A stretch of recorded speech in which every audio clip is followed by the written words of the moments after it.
shase e de Africa Kasoa ene ne mpotemu na mensiri krache ya wo ewutu senya is Anita Love Oboemisa e de atudwa se esanse basabasa ye eta kosopa e wo bronya bremu Kasoa nti hosi adwuma ekono atene mrantie ahanson egu montre se onkonkobo manfo eho ban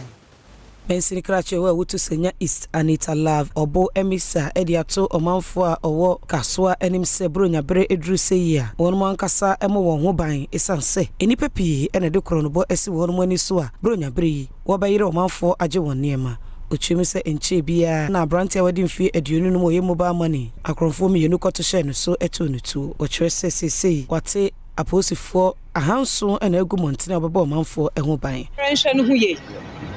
obiara bia at the time bibi besinu na police nyi ho but police so Premtobre Kasee recently we deploy a lot of freshers into the system Kasoa mim kaha menyi menka yewo policemen or kobe 800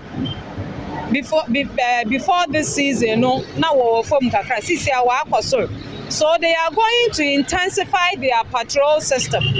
when your motors na za wazerebo around into woman ye nyina so ye na ma ye nhwenya no hu ye bag a ye kita osande de mimri ya ye zibronya binum so wo zibronya na wo zi wo kwambo ne do enwachi ena mensiri krachi esa kade to aso se wo di bronya no won hwe se wo besan so edi wo huni se be ye Kasoa ne mpotemu ebetie na Adam ewuti senya east Kasoa ye ne dada ono